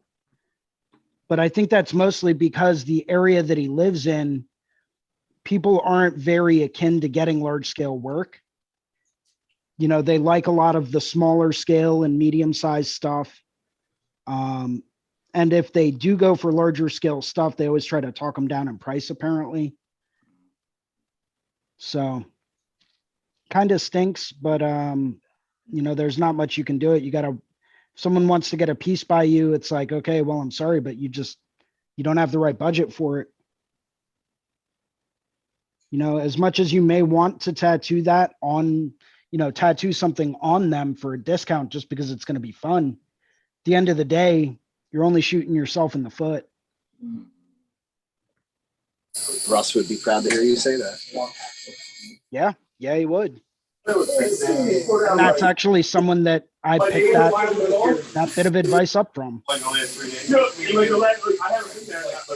right, guys, I'm gonna show this, but I just want to see the sloppiness of it all. Hold on, I'll spotlight you. It's pretty messy, Oh man, Right. look but at that. eventually we'll get to the right point to show everybody like how stupid messy it is. It's like dumb messy, Bro, that green in but there, eventually we'll get there. that green is killer in the face. Yeah. Yeah, man, you're nailing that one for sure. Yeah, I We'll can't get wait it. to see you tighten that up. Right now, it's just. What's the dog's name? Oh, looks like his reception is getting to be a little bit spotty. His reception got dogged. Yep.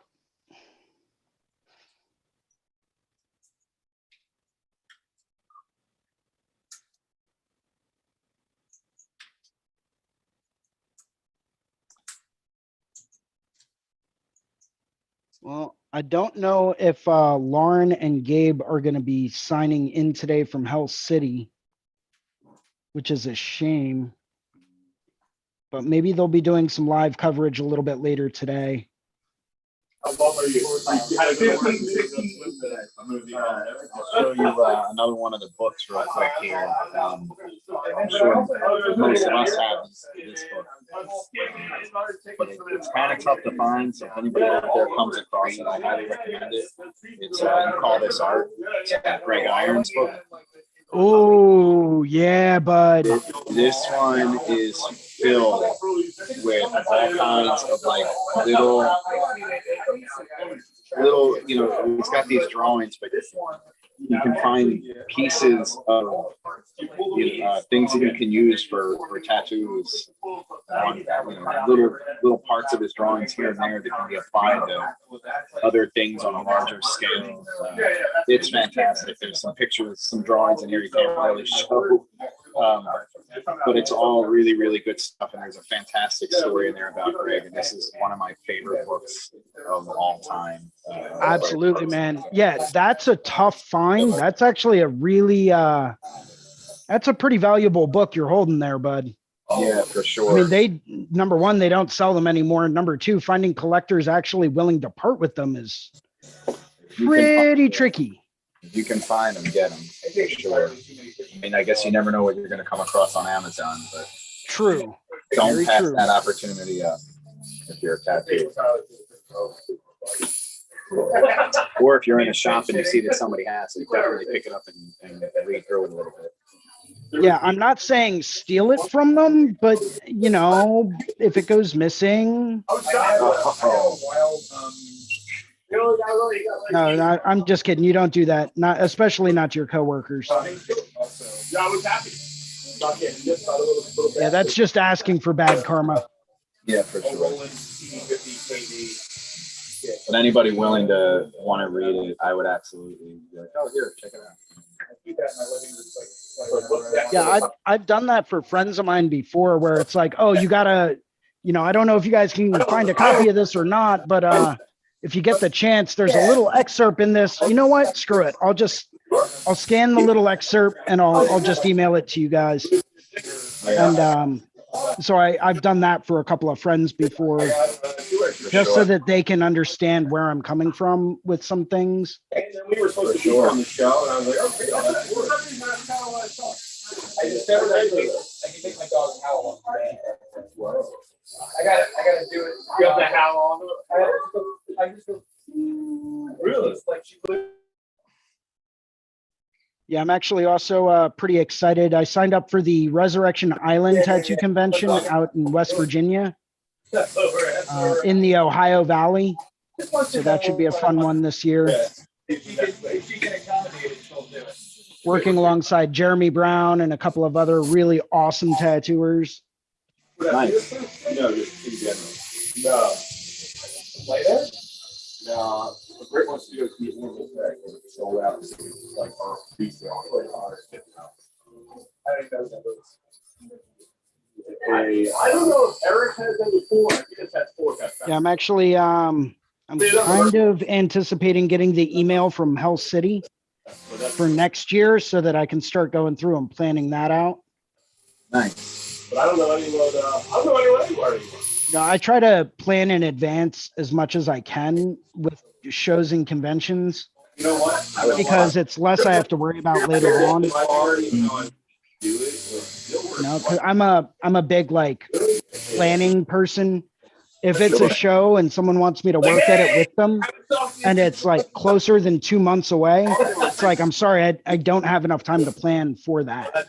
Yeah. I'm very, very anal about that kind of stuff. I would love to get out there and do that. I didn't know that. Well, you never know, Seth. You never know. I haven't really decided on a booth buddy for House City next year, so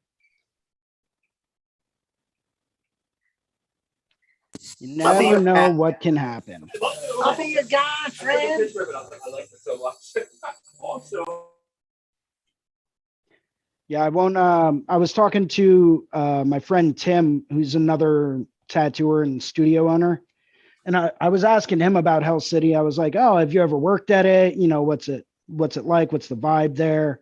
You know, obviously it's a good show to work at, but like having never been to it or worked at it before, you know, like what can you tell me about it?" He's like, "Well, I was never actually invited to it before. I kind of piggybacked in with one of my friends, but he's like, the show itself is amazing, absolutely awesome." And I'm like, "Oh, well, that's cool." And I'm like, wait a second. So like, I got an invite and a lot of these other people never got one. Kind of made me feel special for a minute. But I mean, That's cool when you get included with stuff like that. yeah, when you send a whole bunch of nudes to the organizer of the show, like, But he has COVID, so he can't come get more money. that was a joke, by the way. I didn't mean it. You gotta hustle.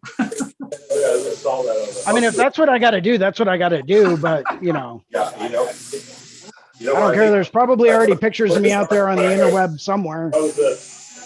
More apprentices. I swear. Hey, man, I got no shame. Eh? What did they say? If you got it, flaunt it, you know? Well, I don't have it, but I'm willing to flaunt it anyway if someone wants to see it.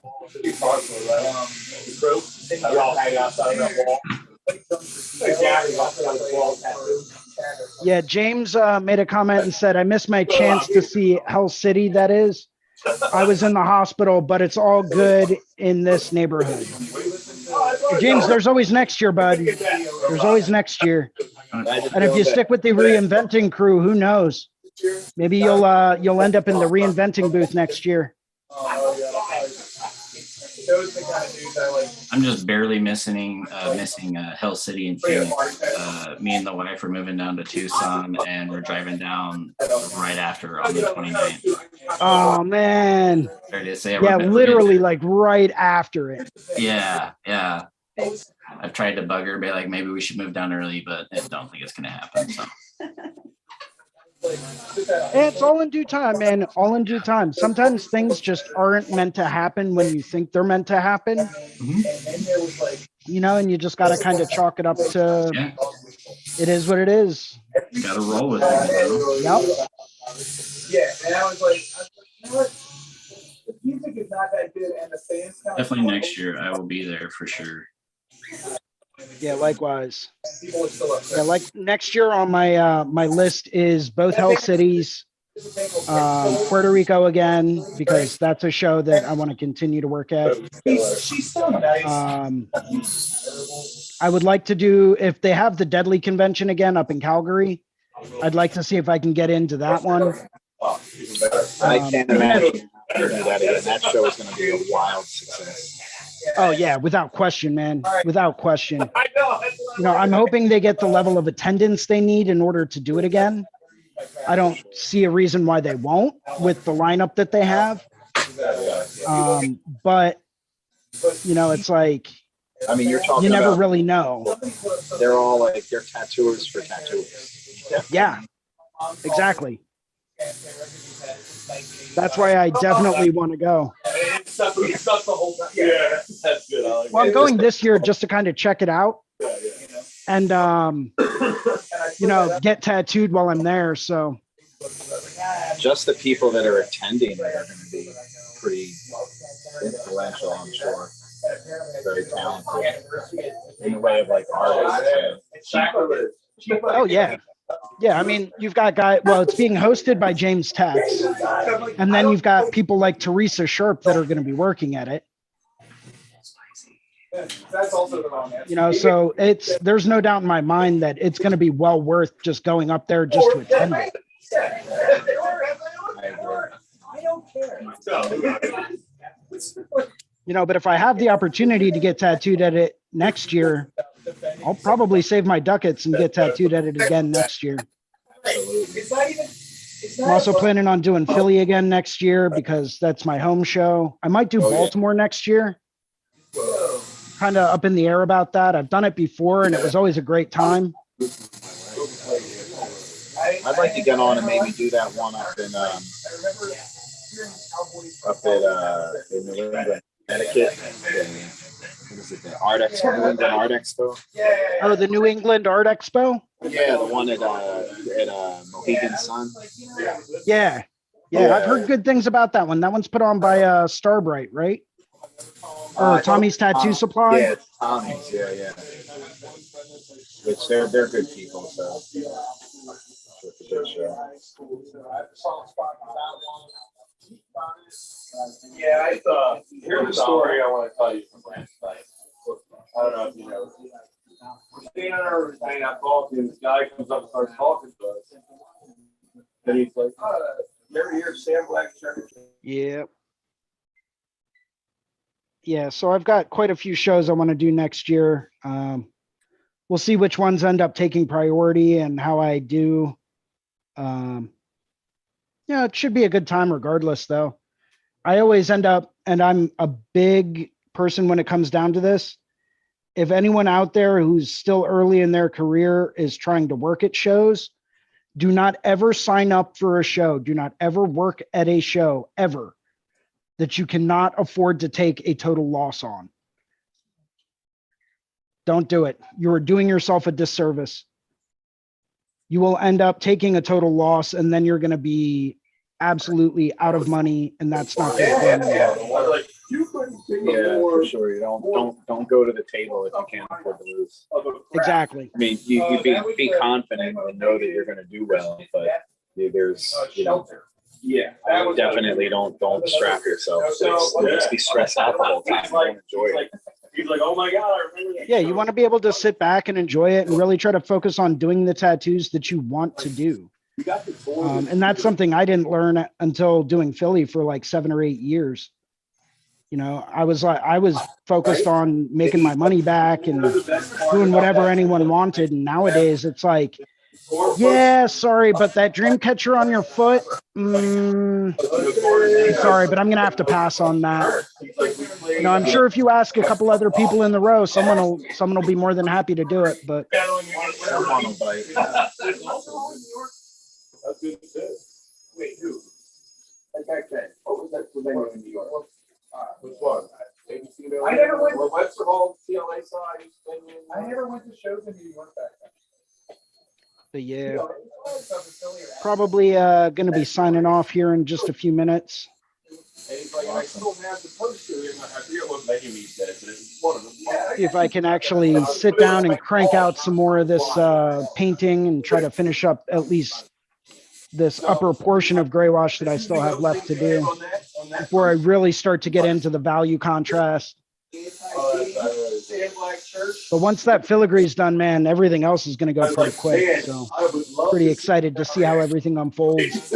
I may actually take this and then burn the edges to give it that like very antique, like why are you doing this to yourself?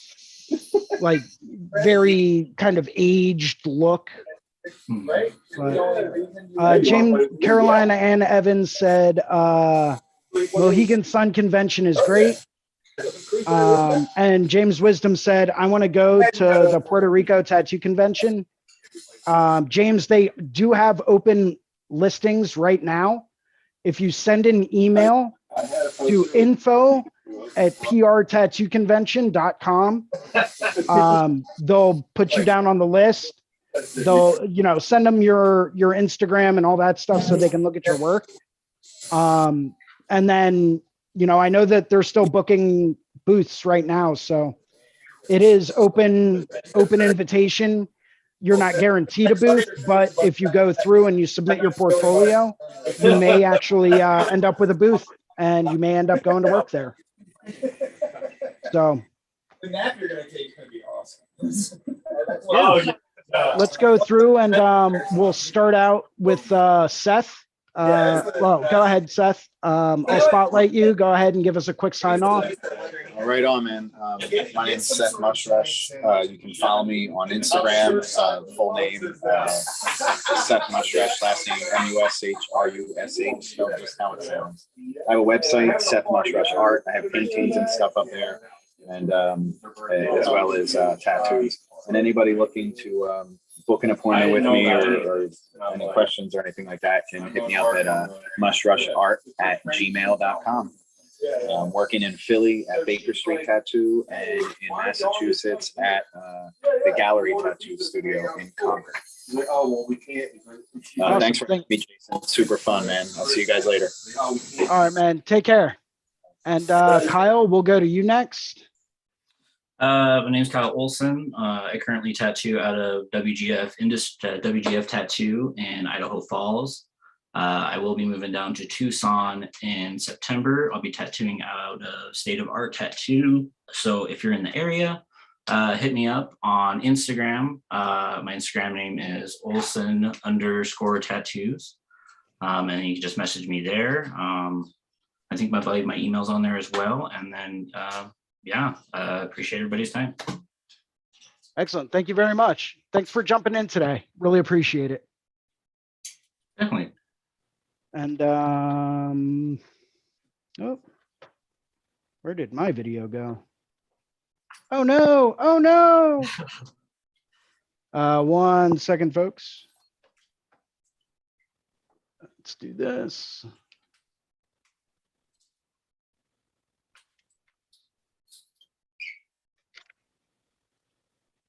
And there we go. And let